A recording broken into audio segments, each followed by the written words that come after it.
The answer in my mind is always go where people are. Go where your people are. Don't go where you think you have to be online.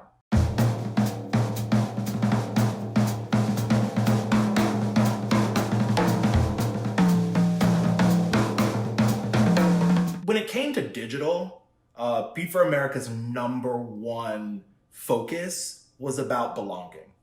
How do you create belonging in online spaces? How do you make sure that as diverse as the internet is and as diverse as our platforms are, that everyone knows they can sit with us and everyone knows they have a space on our team?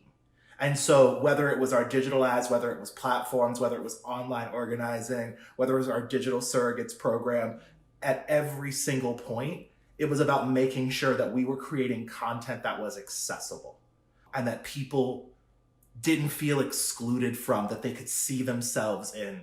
There's enough division in politics. And so from the very, very beginning, our campaign was about how do we make sure that we build the biggest tent possible to hold the coalition that we're going to need to beat Donald Trump in November.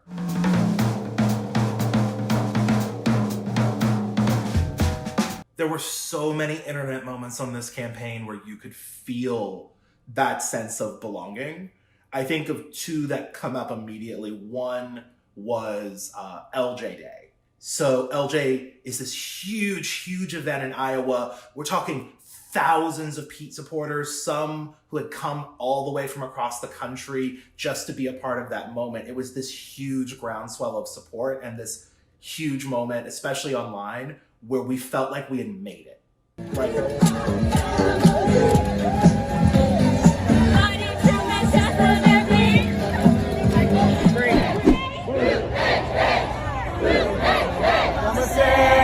Don't give up. Like we're in the top tier now. It was everything you wanted it to be. And that entire day, we were creating content on the fly.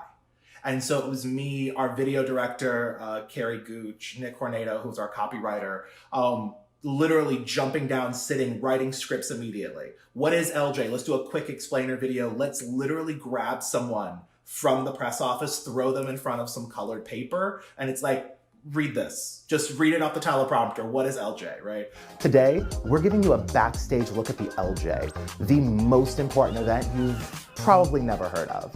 Or going throughout the day, we had set up booths on the ground. We had set up content collection on the ground that was constantly coming back to us. We were writing scripts, shooting, editing, and putting out video products within 3 hours. Something would happen on the ground, and then we would just all come together to create this moment online. And by the time Pete walked on the stage and the lights and everything lit up, I've never in my life felt like I belonged more than in that moment.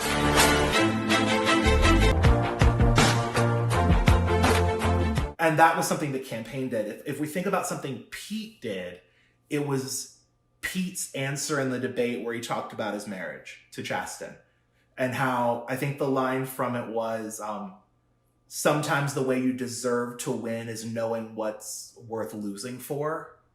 Part of how you can win and deserve to win is to know what's worth more to you than winning. And I think that's what we need in the presidency right now. He gave this really amazing answer that was about all of us. And it was about seeing everybody. And I remember that debate because we were all in the war room and everybody went immediately quiet as he's doing his end statement. Everyone from the comms team, from the content team, our email team was there. Everybody just went silent. And I got up and ran to our video director and I just grabbed her arm and I looked at her and I said, "Destroy me." And she looked at me and I was like, "Whatever video you make out of this content, I want you to destroy me." And literally the next day we had the video up. That video was one of the most watched videos of the entire campaign for us. And what I learned was that trust can be reciprocated, and that part of how you can win and deserve to win is to know what's worth more to you than winning. And it was Pete laying down the marker about what this campaign was. I couldn't have been prouder of him, of that moment, of this country. It was everything.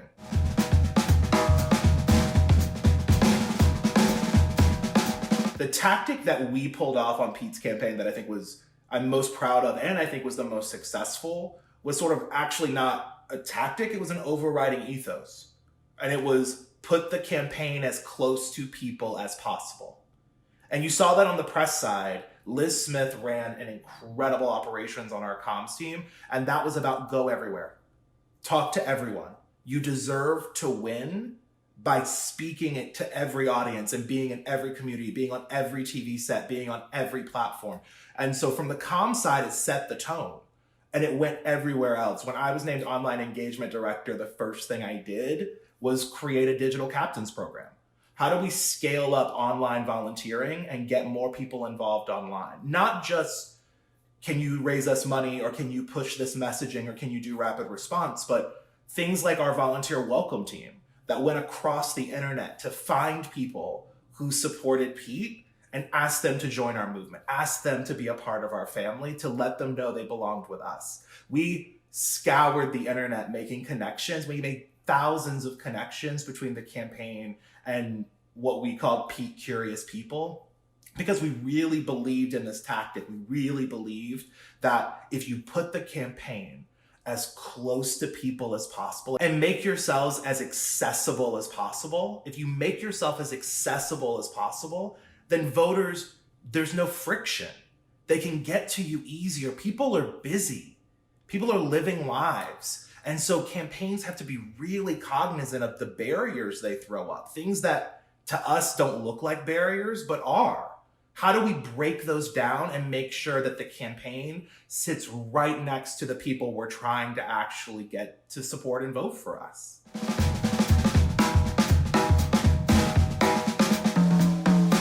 Luckily, within the campaign, there were very few people throwing up roadblocks in terms of things we wanted to try, things we wanted to experiment, boundaries we wanted to push. But there was one thing that I think sort of most people aren't prepared for, which is the rise of staffer accounts. It's no longer just the principle. If you're raised and grew up and sort of cut your teeth in traditional politics, you were raised on the axiom that, all roads have to lead to the candidate. And while all roads have to lead to the candidate, not all roads have to be the candidate. And so what we did on our campaign was make sure that staffers, and there was some pushback, but we eventually got there, had the freedom to be themselves online, to grow their own audiences, to highlight the things they were working on. Engineers on our team would lift up parts of the website that they built. Our video editors were shouting out their own work. I don't know of another campaign where you knew individual video editors who were making products and they were getting their due. I was able to build up my audience first on the platform side and then on the online engagement side, and then harness that audience to help raise thousands of dollars for the campaign. If we can create a bigger digital ecosystem that isn't just the candidate, it's the stars around it. It's not even an ecosystem, it's a constellation. If we can build a bigger digital constellation, we put more points of contact, and the candidate doesn't have to wear the full weight of supporting the entire campaign online. Let staffers step up and do it. And I think we did that amazingly on our campaign. We were able to allow communities to build around our staffers. And I think that ultimately allowed us to leverage a higher audience. Pete didn't have the largest number of followers on Twitter or on Instagram or on Facebook when this campaign started. So we all had to pitch in and use our own social media to leverage his message. And I think it worked amazing.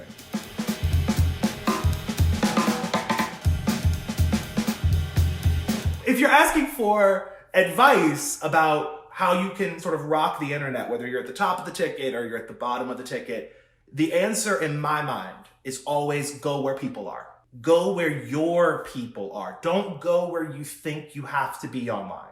Oh, I have to spend 80% of my time on Twitter because, oh my God, that's where the important people are. That's where the blue check marks may be. But that may not be where your people are. Your people may be on Pinterest. Your people may be in closed Facebook groups. Your people may be on Reddit subgroups. Your people are spread across the entire internet. Don't get caught up in groupthink. Don't go where the herd is going. Stop for a second and think, where are my people? Where are the people I need to win or to affect change or to get involved? Where are my people? And then build a roadmap to them. And I promise that roadmap is going to take you way further than you thought.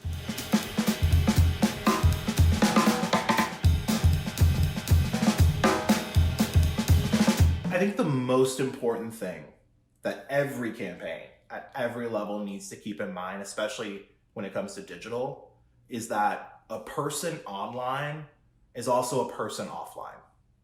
And the stresses and pressures that we're all under these days are real. There are really people suffering. There are people who do not have jobs. There are people who do not know how they're going to feed their children. There are people who are looking around at work opportunities that have shriveled up and are gone. And so the world has changed, and I'm very hesitant to believe that it's going to go back to normal. So in terms of the way we should be thinking about this moment, I'm going to say the same thing I say to everyone, which is this is going to end. At one way or another, this is going to end, and when it's over with, people are going to remember who was there to help them and who didn't. People are going to remember who leveraged their organizational capacity to make their lives just the littlest bit easier. And they're going to remember who sat by, or who sent them generic fundraising asks, or who blew up their phone with SMS blasts. People are going to remember who was there and who wasn't. And it would behoove us as Democrats and progressives to make sure that the people they remember who helped them are us.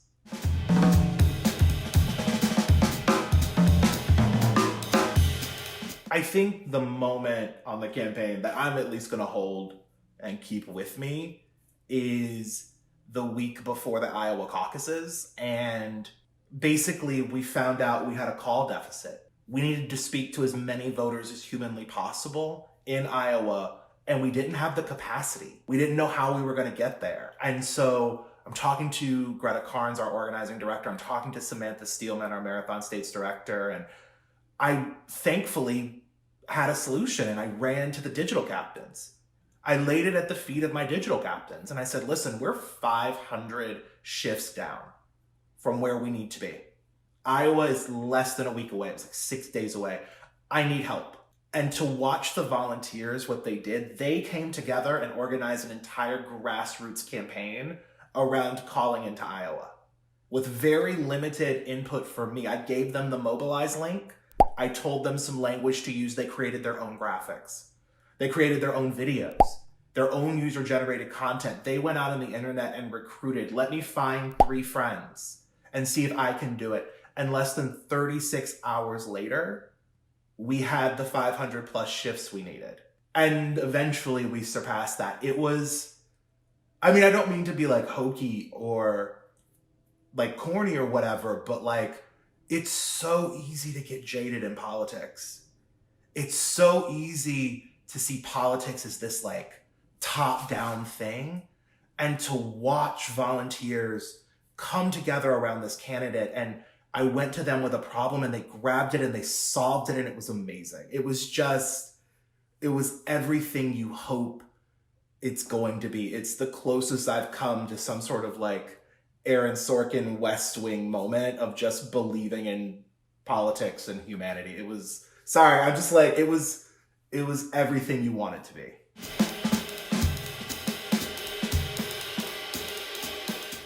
I think the thing that people who do digital need to be reminded of sometime is that people matter. Just because they're behind an avatar, and just because it's a username you may not recognize, and just because it's on a platform, and just because it's being mediated through pipes and tubes in your computer screen, doesn't mean it's not a person. Human psychology is human psychology, and it can be mediated and changed by how we interact. It can be changed by the tools we use, but the underlying structure and that underlying need to connect, that's evolutionary. People are people, and if you come at them online as people, you will always get better results than if you come at them as consumers.